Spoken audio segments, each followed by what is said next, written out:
أعوذ بالله من الشيطان الرجيم بسم الله الرحمن الرحيم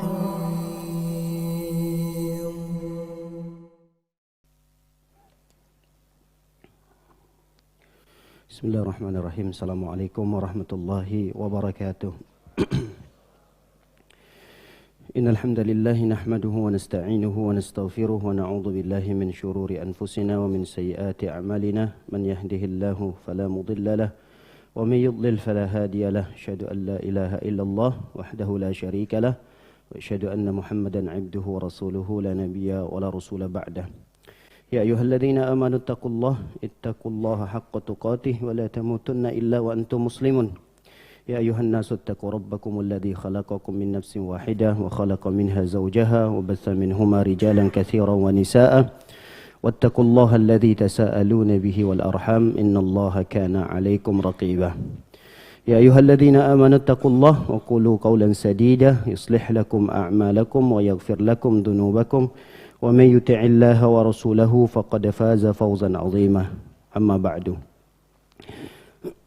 Fa inna asdaqal hadithi kitabullah wa khairal hadi hadi nabiyyina Muhammadin sallallahu alaihi wasallam wa syarrul umuri muhdatsatuha fa inna kulla muhdatsatin bid'ah wa kulla bid'atin dhalalah wa kulla dhalalatin finnar. Masyiral muslimin, jamaah salat subuh yang semoga selalu dalam lindungan, rahmat, penjagaan dari Allah Subhanahu wa taala. Insyaallah pada subuh yang berbahagia ini kita akan membahas satu tema yang ini merupakan wasiat penting Rasul sallallahu alaihi wasallam, terkhusus kepada seorang sahabat yang mulia yang bernama Abu Dzar Al-Ghifari. Walaupun nasihat ini atau wasiat ini khusus untuk beliau, tapi wasiat ini berlaku umum buat seluruh umat Nabi sallallahu alaihi wasallam. Sebelumnya mari kita bersyukur kepada Allah Subhanahu wa taala atas nikmat majlis ilmu yang kita berada di dalamnya, di mana majlis ini adalah majlis yang turun di dalamnya rahmat Allah, kasih sayang Allah, ketenangan, di mana kita ketahui bahwa majlis ini adalah salah satu dari taman daripada taman-tamannya surga Allah Subhanahu wa taala. Beruntunglah kita, bersyukurlah kita kepada Allah Subhanahu wa taala. Kita termasuk di antara hamba-hamba Allah Subhanahu wa taala yang diberikan nikmat yang besar di pagi hari ini. Salawat beserta salam semoga selalu tercurahkan untuk Nabi kita tercinta Nabi Muhammad sallallahu alaihi wasallam. Kita berdoa kepada Allah semoga kita termasuk umat beliau yang mendapatkan syafaatnya kelak pada hari kiamat.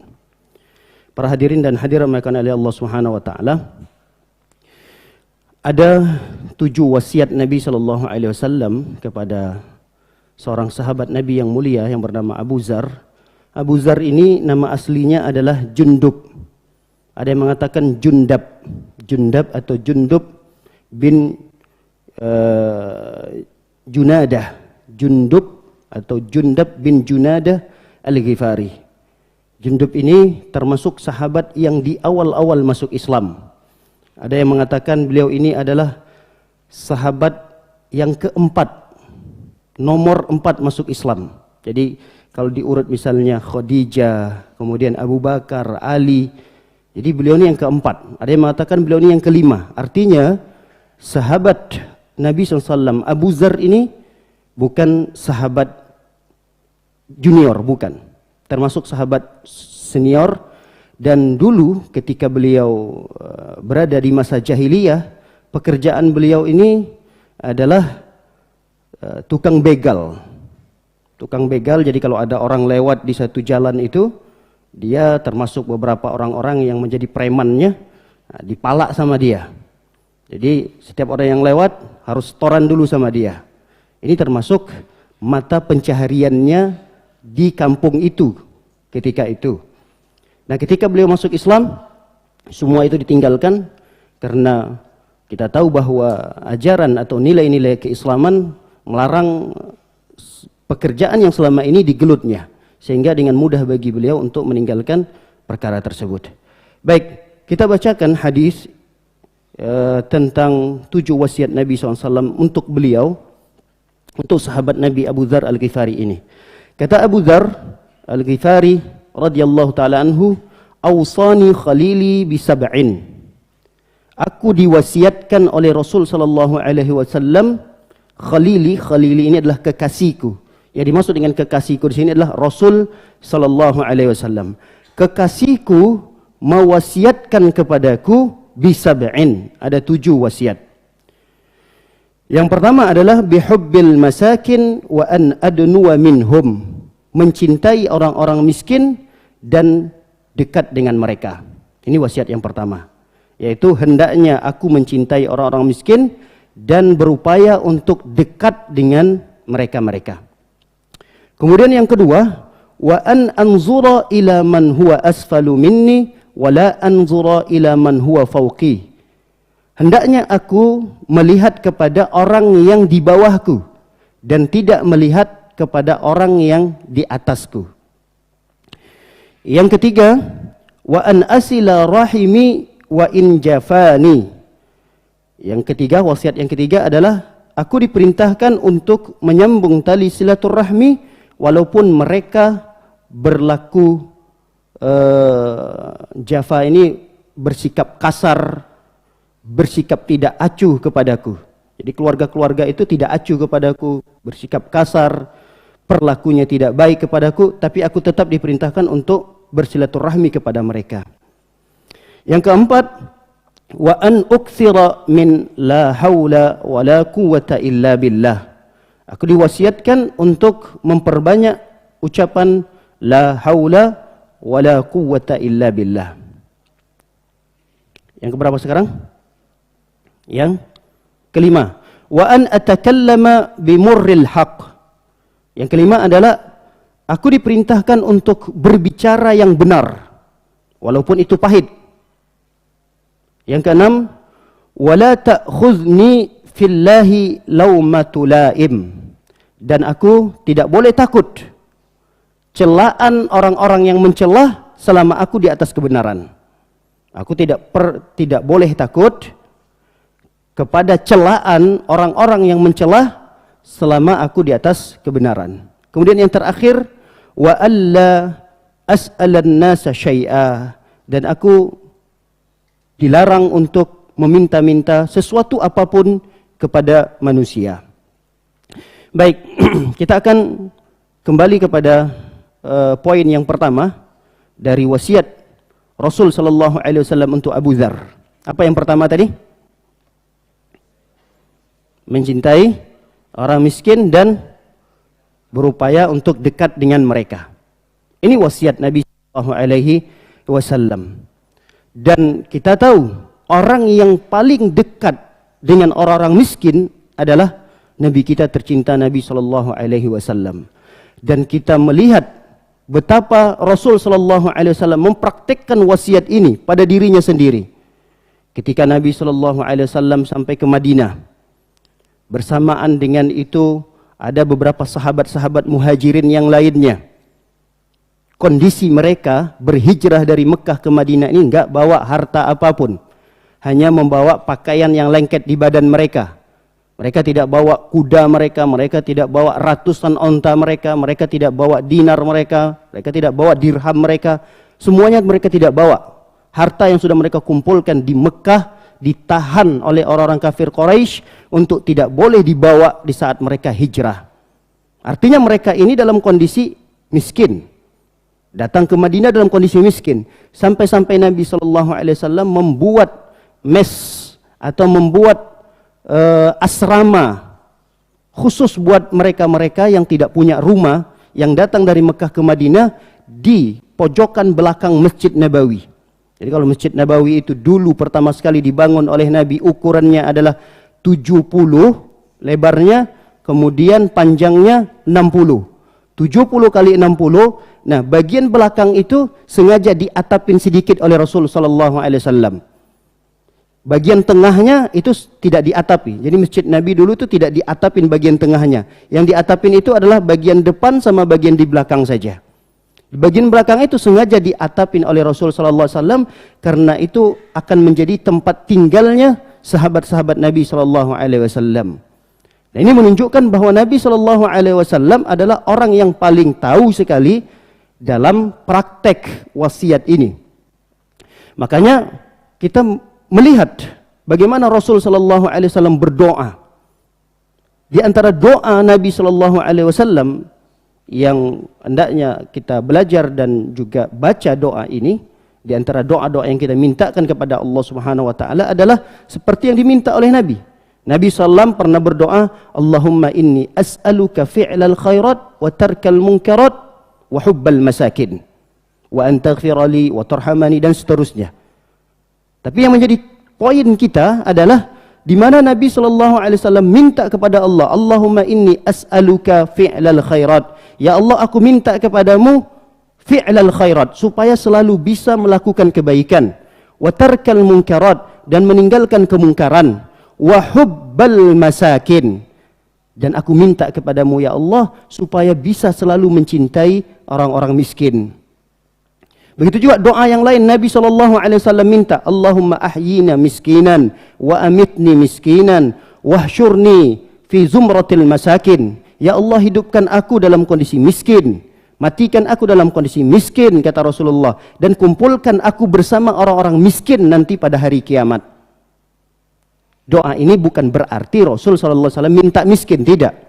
Tapi maksudnya adalah Rasul meminta kepada Allah agar diberikan sifat-sifat orang yang miskin.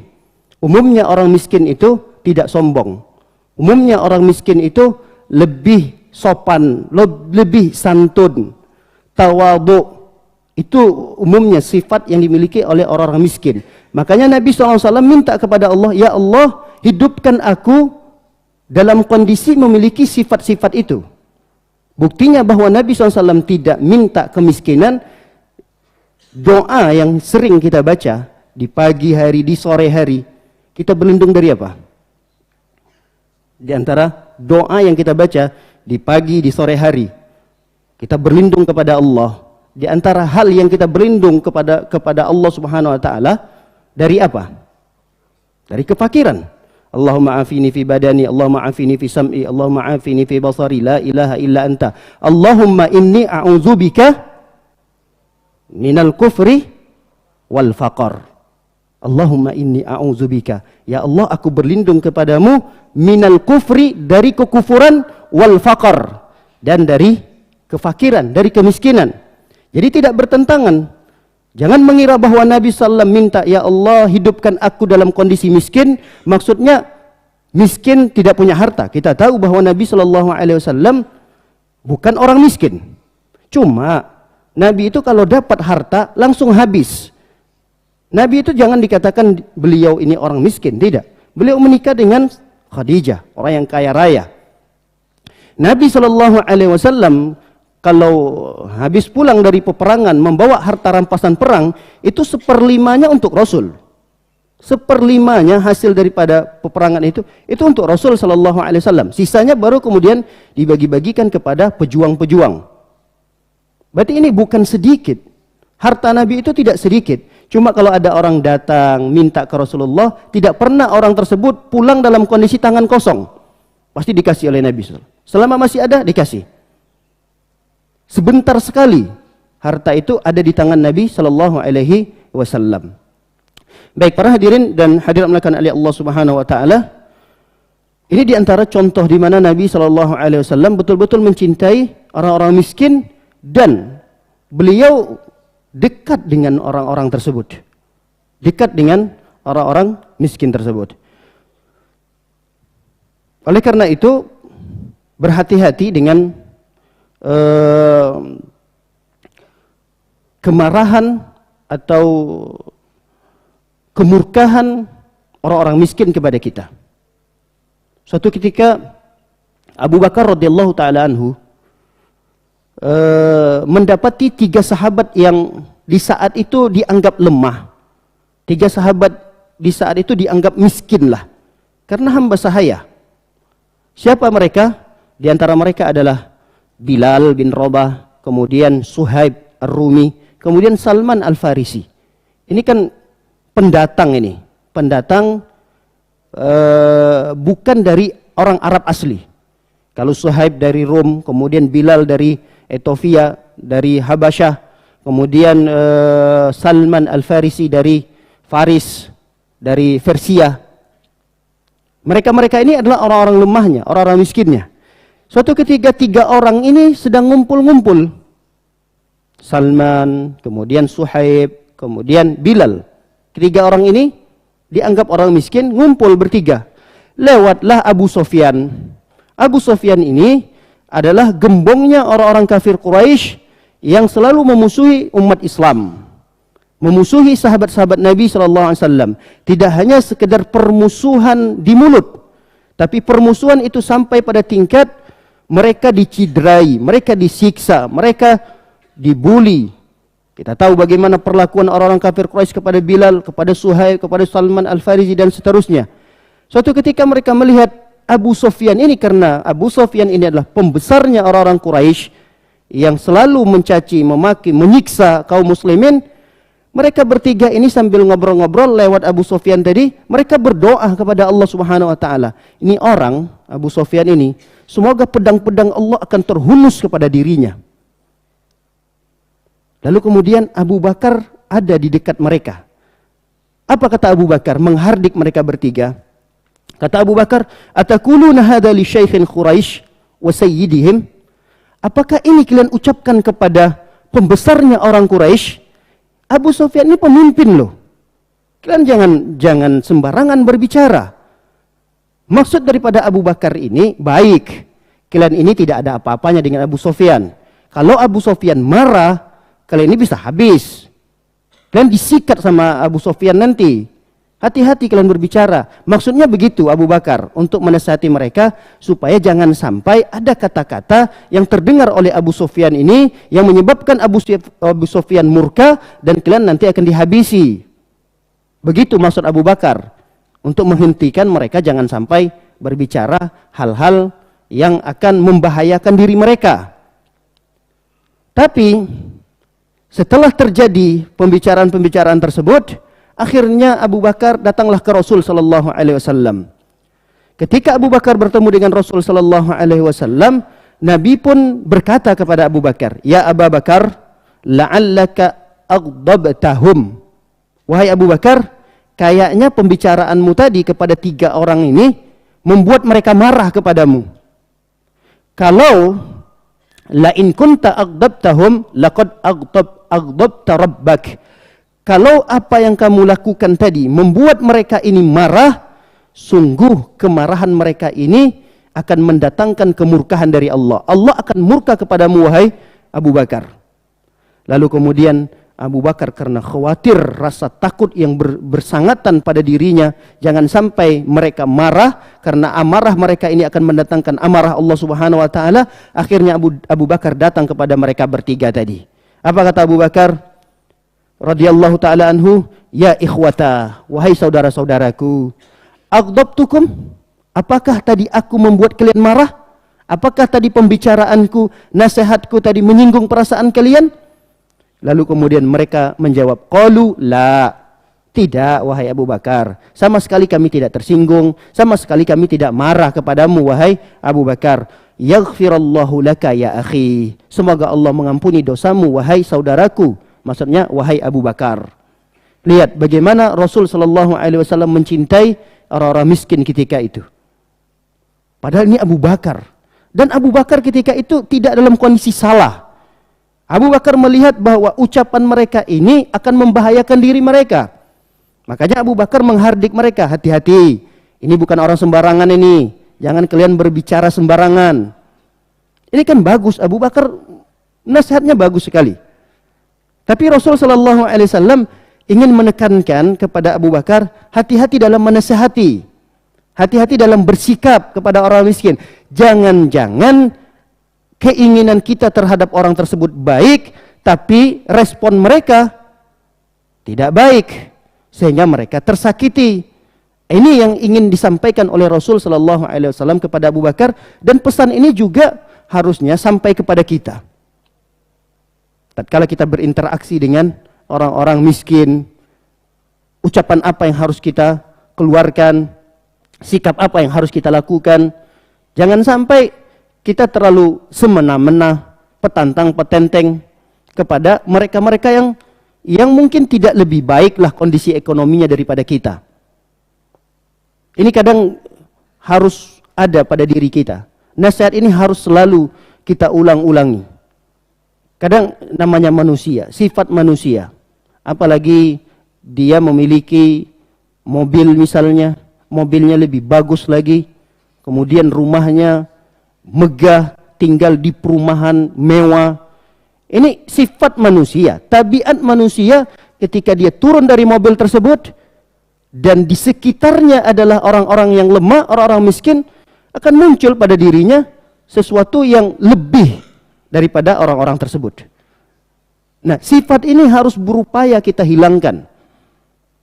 Karena yang mengukur kita itu baik atau tidak baiknya, terhormat atau tidak terhormatnya, bukanlah derajat kita, tingkat sosial kita, tidak. Tapi yang menilai kita baik atau tidak baiknya adalah takwa. Bisa jadi orang yang kita anggap itu remeh, orang yang kita anggap itu adalah orang biasa-biasa saja, tapi ini orang yang paling mulia di sisi Allah Subhanahu wa taala. Para hadirin dan hadirat yang oleh Allah Subhanahu wa taala, ketahuilah bahwa bisa jadi kita saat ini memiliki harta banyak, kita memiliki kecukupan, fasilitas hidup yang lengkap.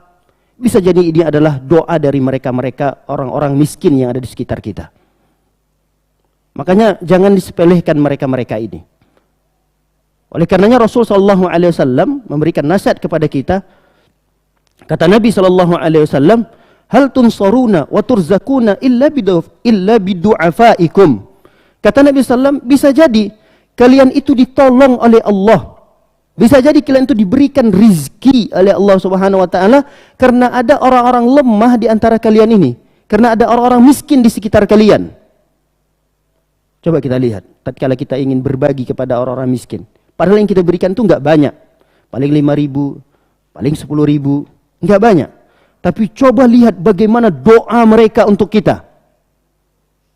Dan kita tidak tahu dari sekian banyaknya orang miskin yang kita berikan itu, mana di antara doa-doa mereka yang diterima oleh Allah Subhanahu wa taala. Kita tidak tahu. Apalagi orang miskin dalam kondisi mereka lemah, kemudian mereka berdoa kepada Allah. Ini adalah keadaan di mana doa orang tersebut diterima oleh Allah Subhanahu wa taala. Kata para ulama, di antara sebab doa orang tersebut diterima adalah ketika dia berdoa dalam kondisi dia lemah. Orang kalau dalam kondisi lemah, dalam kondisi darurat, biasanya lebih khusyuk dalam berdoa. Dan ini hanya dimiliki oleh orang-orang miskin. Orang miskin itu kalau berdoa khusyuk sekali, dekat sekali dengan Allah Subhanahu wa taala. Makanya ketika kita melihat, Masya Allah, tidak banyak yang kita berikan.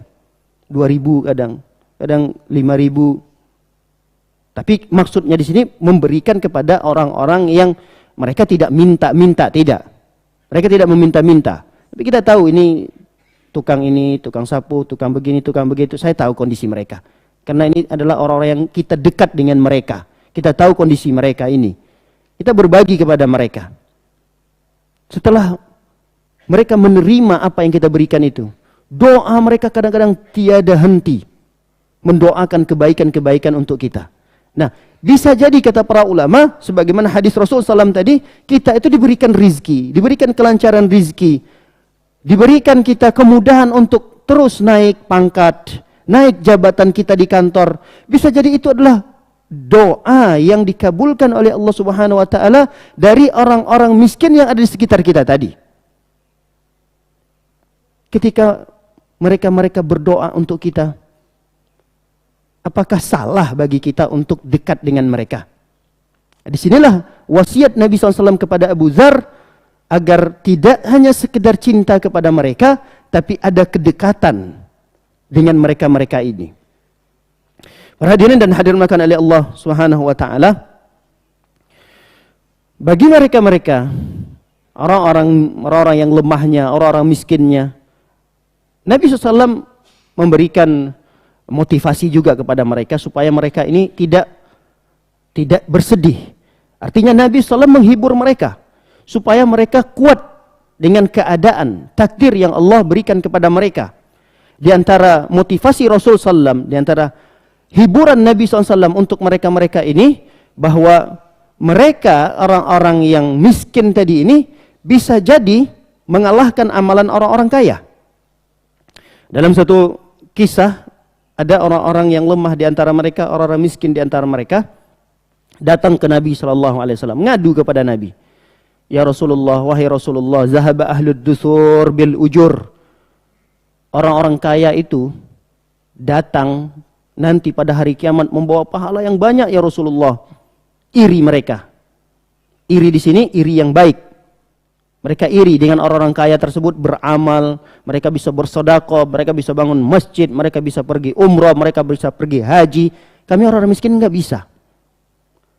Mereka itu datang nanti menemui Allah membawa pahala yang besar. Ya Rasulullah, kami ini gimana kami ya Rasulullah?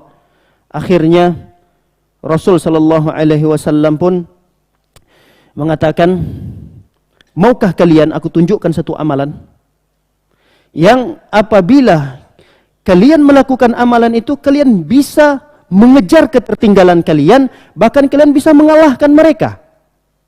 Karena orang-orang miskin tadi kan gimana tidak iri. Orang miskin sholat, orang kaya juga sholat. Orang miskin puasa, orang kaya juga puasa. Tapi ada amalan yang dilakukan oleh orang kaya, tapi tidak bisa dilakukan oleh orang miskin. Disinilah Nabi SAW memberikan solusi kepada mereka. Mau nggak saya ajarkan kepada kalian, kata Rasulullah SAW, sesuatu ini apabila kalian amalkan, kalian bisa akan mengejar ketertinggalan kalian. Bahkan bisa jadi kalian akan mengalahkan, tidak hanya mengejar, tapi bisa mengalahkan, menyalip orang-orang tersebut. Kata mereka, para sahabat-sahabat tadi, mau ya Rasulullah. Lalu kemudian Rasul sallallahu alaihi wasallam mengatakan, tusabbihuna wa tukabbiruna wa tahmiduna dubura kulli salatin salasan wa salasin marrah. Kata Nabi sallallahu alaihi wasallam, kalau kalian habis salat wajib, maka bacalah tasbih 33 kali, tahmid 33 kali, kemudian takbir 33 kali. Zikir yang biasa kita baca. Subhanallah, subhanallah, subhanallah, alhamdulillah, alhamdulillah, alhamdulillah, Allahu akbar, Allahu akbar. Baca masing-masing 33 kali kata Rasul sallallahu alaihi wasallam. Akhirnya orang-orang miskin tadi pulanglah dalam kondisi bergembira mendapatkan satu amalan tersebut. Lalu kemudian tidak berapa lama balik lagi mereka ke Rasul sallallahu alaihi wasallam. Mereka ngadu lagi ke Rasulullah. Ya Rasulullah, sami'a ikhwanana ahlul amwal bima fa'alna fafa'alu mislahu. Wahai Rasulullah, saudara-saudara kami orang-orang kaya tadi itu mendengarkan amalan ini ya Rasulullah. Mereka pun beramal seperti apa yang kami lakukan.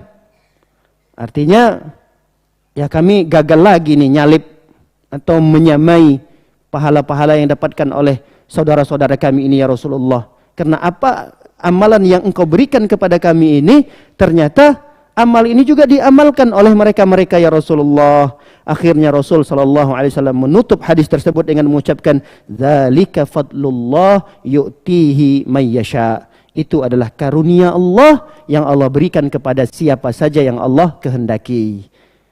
Baik, para hadirin dan hadirat dimuliakan oleh Allah Subhanahu wa taala. Dalam hadis yang lain Rasul sallallahu alaihi wasallam memberi motivasi juga, menghibur orang-orang lemah di antara para sahabat-sahabat tersebut dengan satu hadis Nabi sallallahu alaihi wasallam. Hadis ini diceritakan oleh Nabi SAW. Uhaddithukum hadisan fahfazuhu. Kata Nabi SAW, aku akan ceritakan kepada kalian satu hadis, tapi satu hadis ini kalian hafal ya. Kata Nabi SAW. Lalu kemudian Nabi pun melanjutkannya, innamad dunya li arba'. Sesungguhnya dunia ini dimiliki oleh 4 golongan orang. Li arba'ati nafarin. Dunia yang sekarang kita berada di atasnya, ini hanya dimiliki oleh 4 golongan orang saja. Lalu disebutkan oleh Nabi SAW, golongan yang pertama adalah abdun razaqahullahu malan wa ilman fahuwa yattaqi fihi rabbahu wa yasilu fihi rahimahu wa ya'lam lillahi fihi haqqan. Golongan yang pertama adalah seorang hamba yang diberikan rizki oleh Allah Subhanahu wa taala berupa harta dan ilmu. Ini kelompok orang yang pertama. Kelompok orang yang pertama adalah sekelompok orang yang Allah berikan mereka ini rizki berupa harta plus ilmu. Artinya orang-orang kaya ini rajin ngaji, sehingga dia punya bekal ilmu, sehingga harta yang dia dapatkan, yang Allah titipkan kepadanya, dia bisa gunakan kepada hal-hal yang baik. Jadi ini kelompok orang yang pertama, yaitu kelompok orang yang diberikan harta plus diberikan juga ilmu oleh Allah Subhanahu wa taala. Dengan harta dan ilmunya tersebut semakin bertambah ketakwaannya kepada Allah, semakin baik dia, semakin soleh dia. Harta yang dia miliki dengan ilmu yang dia miliki, dia gunakan untuk bersilaturahmi. Dia titipkan sebahagian harta-hartanya tadi di pintu-pintu kebaikan. Tidak ada pintu kebaikan kecuali dia titipkan hartanya di sana. Lalu kemudian wa ya'lam lillahi fihi haqqan. Tidak hanya sampai situ, karena dia punya ilmu, dia tahu bahwa di hartanya itu ada hak-hak orang lain. Dia tunaikan hak-hak tersebut. Sehingga harta yang dia miliki itu betul-betul diberikan keberkahan oleh Allah Subhanahu wa taala. Kata Rasul sallam, "Fahada bi afdalil manazil." Golongan yang pertama ini adalah golongan kelompok yang paling tinggi kedudukannya di sisi Allah Subhanahu wa taala. Golongan yang pertama ini adalah golongan yang paling tinggi tingkat kedudukannya di sisi Allah Subhanahu wa taala. Golongan yang kedua, wa 'abdun razaqahu Allahu ilman wa lam yarzuqhu malan fahuwa sadiqun an-niyyata yaqulu law anna li malan la 'amiltu bi 'amali fulan fahuwa bi niyyatihi fa ajruhuma sawa. Kata Nabi sallallahu alaihi wasallam, kelompok yang kedua adalah kelompok orang yang Allah berikan dia rizki ilmu, dia rajin ngaji, dia belajar sehingga dia paham agama, tapi dalam masalah ekonomi Allah sempitkan. Dalam masalah harta dia tidak lebih baik daripada orang-orang lain, tapi dia punya ilmu. Nah, kata Rasulullah sallallahu alaihi wasallam, dengan ilmu yang dia miliki tadi, dia memiliki niat yang tulus. Shadiqun niyyah, niatnya jujur. Apa di antara niat yang terbesit di hatinya? Dia mengatakan, "Lau anna li malan la amiltu bi amali fulan." Kalau aku punya harta, maka aku akan berupaya untuk beramal seperti apa yang dilakukan oleh fulan itu. Fulan yang tadi adalah kelompok yang pertama. Fulan kelompok yang pertama tadi punya harta, dengan hartanya itu dia bisa melakukan amalan-amalan baik, amalan-amal soleh. Dengan hartanya tersebut dia menjadi orang yang soleh, menjadi orang yang lebih baik lagi, bertakwa kepada Allah. Orang yang kedua ini mengatakan, terlintas dalam hatinya sebuah azam, tekad, niat, kalaulah aku diberikan harta, maka aku akan mengamalkan seperti apa yang dilakukan fulan itu. Masya Allah, fulan itu menitipkan hartanya untuk perkembangan dakwah ini. Masya Allah, fulan itu menitipkan hartanya untuk pembangunan masjid fulan itu. Kemudian fulan ini Masya Allah menitipkan hartanya untuk orang-orang miskin.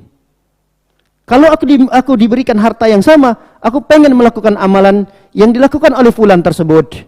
Apa kata Rasul sallallahu alaihi wasallam terhadap golongan atau kelompok orang yang kedua ini? Kata Nabi SAW, fahuwa biniyyatihi, maka niat yang dia yang sudah terlintas pada dirinya tadi, maka dia akan dapatkan niat tersebut.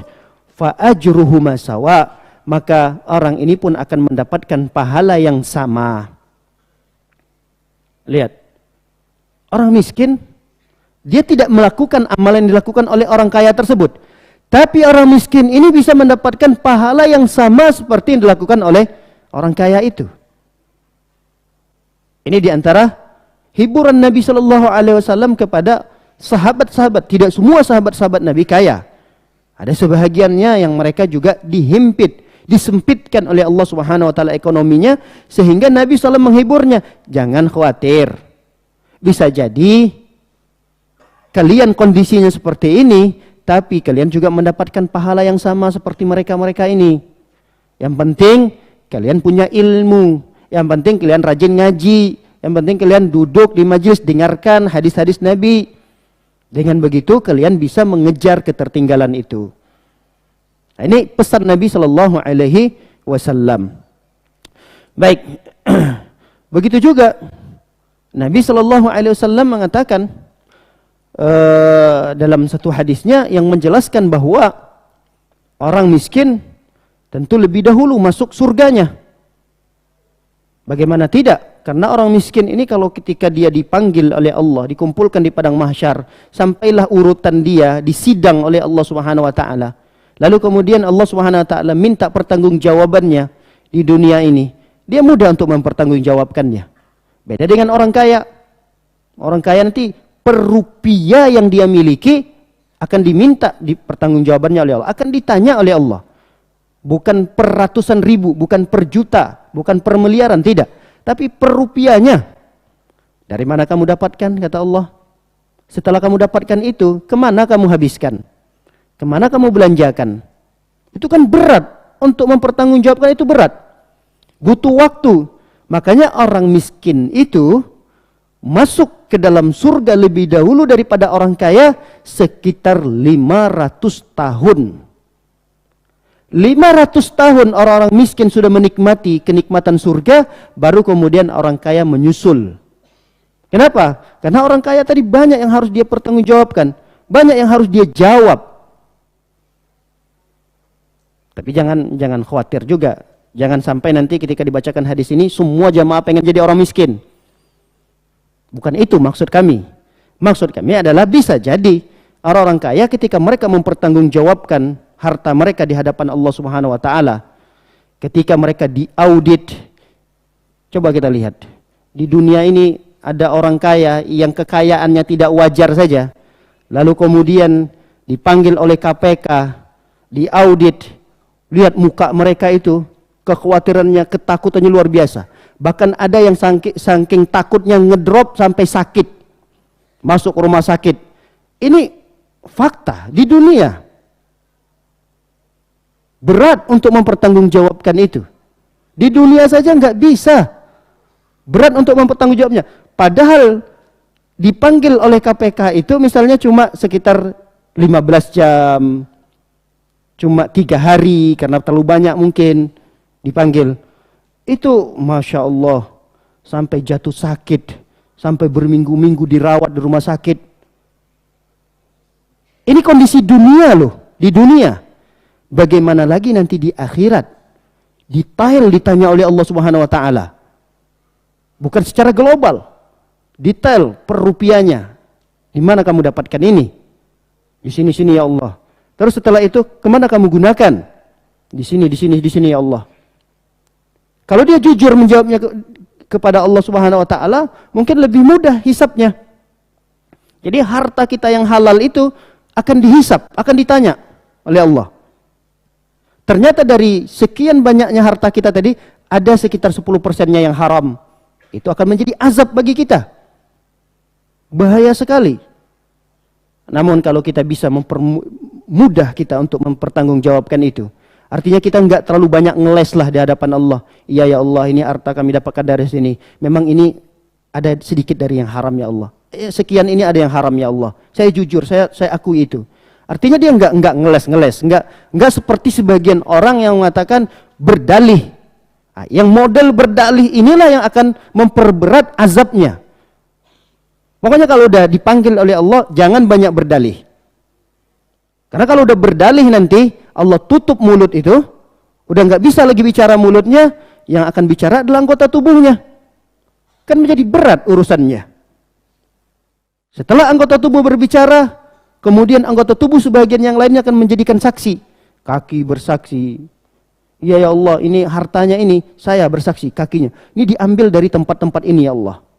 Tangannya akan berbicara. Tambah berat lagi. Nah, makanya golongan orang yang pertama tadi, Masya Allah, golongan orang yang pertama tadi, dia punya harta plus ilmu.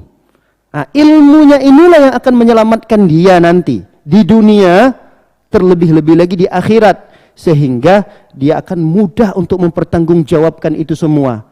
Ketika dia punya harta plus punya ilmu, rajin dia ngaji, dipanggil oleh Allah Subhanahu wa taala, selesai persidangannya, bisa jadi yang tadi orang miskin 500 tahun dia sudah masuk dalam surga, orang kaya ini baru masuk hari pertama, tapi dia langsung naik derajatnya lebih tinggi daripada orang miskin.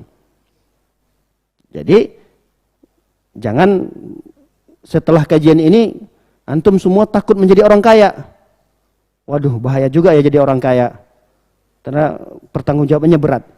Tidak ada masalah, silahkan jadi orang kaya, tapi rajin menuntut ilmu. Karena ilmu itulah yang akan menuntun kita, yang akan membimbing kita. Ini harta mau dikemanakan nih? Ilmu itulah yang akan membimbing kita, harta yang kita ambil ini dari yang baik atau tidak baik ini. Nah, setelah itu kita lakukan, berupaya, berikhtiar, mencari rizki Allah, mengumpulkannya sebanyak-banyaknya, tidak lupa kita menuntut ilmu. Ketika kita dipanggil di hadapan Allah, kita mampu mempertanggungjawabkan itu semua, masuk ke dalam surga di hari pertama, langsung derajatnya lebih tinggi daripada orang miskin yang sudah 500 tahun yang lalu masuk dalam surga Allah Subhanahu wa taala. Baik, ini adalah wasiat yang pertama yang disampaikan oleh Rasul sallallahu alaihi wasallam kepada Abu Dzar Al-Ghifari. Kemudian wasiat yang kedua. Wasiat yang kedua tadi apa? Apa wasiat yang kedua tadi? Melihat kepada orang yang di bawah dan tidak melihat kepada orang yang di atas. Ini adalah wasiat Nabi SAW yang kedua. Ada hubungannya dengan yang pertama tadi. Yang kedua ini dalam perkara duniawi. Maksudnya adalah jangan melihat orang-orang yang di sekitar kita yang lebih dalam urusan dunia. Masya Allah, tetangga saya itu baru saja naik pangkat, baru saja naik jabatannya. Masya Allah, tetangga saya itu baru aja beli mobil baru lagi. Padahal di garasinya udah ada 3. Beli lagi. Jangan melihat, kata Rasulullah, jangan melihat kepada orang yang di atasmu, tapi lihatlah orang yang ada di bawahmu. Dan ini senada dengan hadis Nabi SAW. Senada dengan hadis Nabi SAW yang mengatakan, unzuru ila man huwa asfala minkum wa la tanzuru ila man huwa fawqakum. Kata Rasulullah SAW, lihatlah kepada orang yang di bawah kalian. Jangan sekali-kali kalian menoleh kepada orang yang di atas kalian. Kenapa? Fahuwa ajdar alla tazdaru ni'matallahi alaikum. Karena perilaku itu akan menjadikan kalian meremehkan nikmat yang Allah sudah berikan kepada kalian. Dan itu terbukti. Kalau mata kita selalu mendongak ke atas, melihat orang-orang yang lebih daripada kita, kita pastikan akan lupa dengan nikmat yang sudah diberikan oleh Allah Subhanahu wa taala kepada kita. Padahal Allah sudah berikan kepada kita kendaraan. Tapi karena kita melihat orang yang di atas kita, kendaraannya lebih mewah, kendaraannya baru, akhirnya kendaraan yang kita miliki tadi hilang syukur kita kepada pemberian Allah itu. Kita sudah punya rumah nih, alhamdulillah sudah tidak ngontrak rumah. Tapi karena kita melihat kepada orang yang di atas kita, fulan itu punya rumah, tapi rumahnya 5. Rumah yang sekarang ditempatinya megah, mewah. Nah, kita sudah punya rumah tadi, hilang, lupa kita mensyukuri rumah yang sudah diberikan oleh Allah, hanya karena kita mendongak ke atas melihat teman-teman kita yang kondisi ekonominya di atas kita. Ini nasihat Rasul sallallahu alaihi wasallam. Jangan sekali-kali kalau kita punya teman, ya namanya kita berteman, kita bertetangga, wajar. Wajar, tapi yang tidak wajar itu adalah ketika kita melihat mereka ini. Dalam urusan dunia, Rasul mengatakan tidak boleh. Dan ini wasiat Nabi SAW. Jangan sekali-kali kalian melihat ke atas. Lihatlah yang ada di bawah kalian. Supaya kalian bisa mensyukuri nikmat yang saat ini yang kalian miliki. Alhamdulillah kita punya kendaraan. Coba kita lihat orang yang di bawah kita. Ternyata masih banyak yang belum punya kendaraan. Alhamdulillah kita punya motor. Masih banyak orang yang di bawah kita ternyata walaupun punya motor tapi sering mogok. Oh ternyata alhamdulillah saya punya motor. Nah ini kan membantu kita untuk mensyukuri nikmat yang telah Allah berikan kepada kita. Tapi coba dibalik. Kita ngelihat itu orang yang di atas kita semua. Motor sehebat apapun, sebaru apapun tuh, baru kita beli dari showroom. Tapi yang kita lihat adalah orang yang di atas kita, yang punya, yang baru di waktu yang sama beli mobil, kita beli motor. Yang kita lihat adalah tetangga kita yang beli mobil tadi. Ini motor yang baru saja kita beli, karunia dari Allah Subhanahu wa taala, lupa untuk kita syukuri karena kita melihat di atas tadi. Ini nasihat Rasul sallallahu alaihi wasallam yang sangat berharga sekali yang harusnya kita praktekkan dalam kehidupan kita. Jangan dibalik. Jangan dibalik. Sebahagian kaum muslimin ini menggunakan hadis ini dalam perkara agama. Ini tidak benar. Jangan digunakan hadis ini dalam perkara beragama. Jangan gunakan hadis ini dalam perkara beribadah. Lihatlah kepada orang yang di bawahmu, jangan lihat orang yang di atasmu. Alhamdulillah, saya ngajinya sebulan sekali. Daripada tuh tetangga saya, Bapak Fulan itu, jangankan sebulan sekali, setahun sekali aja pun nggak ngaji. Ini salah. Pengamalan hadis ini dalam praktek beribadah seperti ini salah. Alhamdulillah, saya bisa mengerjakan sholat 5 waktu. Walaupun tidak berjamaah, masih di rumah. Alhamdulillah. Daripada teman sekantor saya itu, sholatnya cuma zuhur asar karena di kantor. Zuhur asar karena di kantor. Sungkan sama atasannya. Alhamdulillah saya sholat 5 waktu. Ini salah pengamalan hadis ini. Jadi kalau dalam perkara agama, dalam perkara ibadah, gunakan dalil yang lain. Allah mengatakan fastabiqul khairat. Berlomba-lombalah kalian dalam kebaikan. Para hadirin dan hadirat melakukan oleh Allah Subhanahu wa taala, saya akan bacakan satu perkataan ulama yang bernama Ibnu Auf. Ibnu Auf mengatakan, sahibtul aghniya falam ara ahadan aktsar hamman minni. Aku punya banyak relasi teman-teman, mereka itu orang-orang kaya semua, kata Ibnu Auf. Saya itu punya teman-teman, orangnya hebat-hebat. Orangnya kalau kita sekarang udah jenderal, saya punya teman jenderal, saya punya teman pengusaha-pengusaha hebat, saya punya teman ABC, pokoknya orang-orang hebat. Kira-kira begitulah kata Ibnu Auf. Saya ini punya teman-teman orang-orang kaya semua. Falam ara ahadan aktsar hamman minni. Tapi ketika saya punya banyak teman-teman tersebut, ternyata saya dapatkan diri saya orang yang paling berambisi terhadap perkara dunia itu. Dari sekian banyaknya teman-teman tadi, saya merasa kok saya yang paling orientasi hidupnya cuma dunia-dunia saja nih. Teman-teman saya tidak seperti saya. Lalu kemudian ara dabbatan khairan min dabbati. Saya kok melihat bahwa kendaraan teman saya itu lebih baik daripada kendaraan saya. Wa sauban khairan min saubi. Kok saya melihat pakaian teman saya itu lebih baik dari pakaian saya. Kok pakaian teman saya itu lebih mewah, lebih mahal harganya daripada pakaian yang saya miliki. Lalu kemudian wasahibtul fuqara fastarahtu. Setelah itu baru kemudian aku mencari teman-teman yang lain yang mereka itu adalah orang-orang fakir, orang-orang miskinnya. Barulah aku mendapatkan ketenangan pada diriku. Barulah kemudian aku beristirahat dari kegundah-gulanaan terhadap kegalauan yang selama ini ketika aku berteman dengan orang-orang kaya-kaya tadi. Ini menunjukkan bahwa pertemanan kita kepada orang kaya lalu kemudian mata kita tertuju terus-menerus ke sana, itu akan menjadikan hati kita gersang, hati kita keras, bahkan kita akan jauh dari Allah, jauh beribadah kepada Allah SWT, karena kita selalu membanding-bandingkan.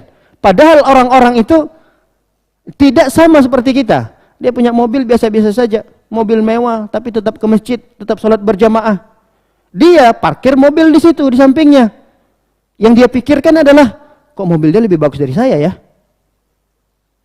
Nah, kemudian ketika itu, dia berpindah.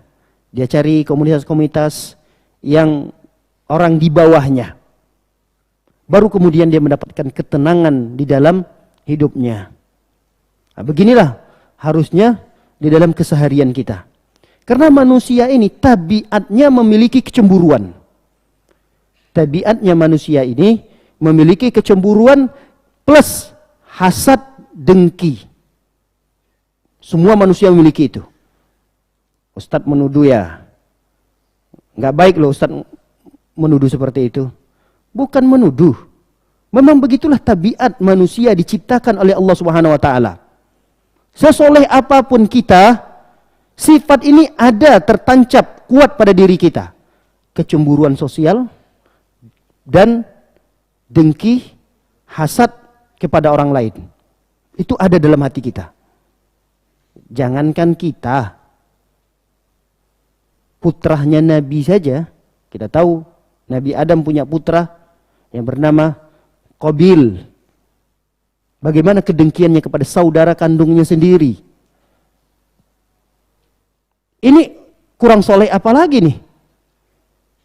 Oleh karena itu, kalaulah kita sudah tahu bahwa kita ini punya watak, tabiat manusia, punya kecemburuan di dalam hatinya. Ini penyakit hati memang. Punya kecemburuan, punya hasad, punya dengki, maka ketika kita tidak aplikasikan itu, tidak kita ungkapkan, tidak kita ucapkan, atau tidak kita laksanakan dalam bentuk perbuatan, tidak ada masalah. Alhamdulillah, tabiat itu kita kalahkan berarti. Ada model orang yang dia tidak bisa mengalahkan tabiat bisikan hatinya tadi itu. Kecemburuannya kepada orang lain, kedengkian hasadnya. Ada tetangganya, ada temannya yang parkir di depan masjid, mobilnya bagus, baru beli, mewah lagi. Terbesit dalam hatinya. Paling-paling juga hasil korupsi itu. Dan tidak hanya terbesit, dia ceritakan kepada teman-teman yang lain. Katanya kepada teman-teman yang lain, Fulan. Tahu nggak bapak Fulan sana itu? Kenapa? Baru beli mobil lagi dia. Wah, betul itu. Itu hasil daripada korupnya itu. Di kantornya kan memang lahan basah itu di sana. Ini kan bahaya ini. Ini su'uzon namanya. Su'uzon. Ini watak manusia punya itu. Nah, tatkala kita punya teman-teman yang kita selalu melihat ke atas, melihat kondisi mereka itu lebih dari kita, dikhawatirkan tabiat ini malah akan berkembang dan itu akan menjadi dosa bagi kita. Disinilah kenapa Rasul SAW memberikan nasihat kepada kita, jangan sekali-kali melihat kepada orang yang di atas, lihatlah kepada orang yang di bawah, karena mudaratnya besar. Bukan artinya kita tidak boleh berteman dengan mereka ini, boleh kita berteman. Boleh, apalagi dia adalah orang yang soleh, apalagi dia adalah orang yang rajin ke masjid. Ini adalah orang yang wajib untuk kita temani. Kita harus bergandeng tangan dengan mereka. Tapi kalau selalu mendongak kepada apa yang dia miliki, inilah yang diwanti-wanti oleh Rasul SAW. Kekhawatiran bisikan hati tadi dikuatkan lagi oleh bisikan syaitan, lalu kemudian terucapkan itu, inilah yang akan menjadi bahaya, mudarat kepada kita. Makanya wasiat Rasulullah SAW yang kedua ini sangat penting untuk kita amalkan. Jangan sekali-kali melihat kepada orang yang di atas, lihatlah kepada yang di bawah. Baik, ini wasiat yang kedua. Untuk wasiat ketiga, keempat, dan seterusnya jangan banyak-banyak. 2 wasiat aja saya kira sudah cukup. Yang penting kita hafal dan bisa kita amalkan, kita praktekkan dalam kehidupan kita sehari-hari. Saya kira cukup sampai di sini. Masih ada beberapa wasiat lagi dari wasiat Nabi SAW kepada kita umat Nabi SAW. Demikian, wassallallahu nabiyana Muhammadin wa ala alihi washabbihi wasallam ajmain. Subhanakallahumma bihamdika asyhadu an la ilaha illa anta astaghfiruka wa atubu ilaik. Assalamualaikum warahmatullahi wabarakatuh.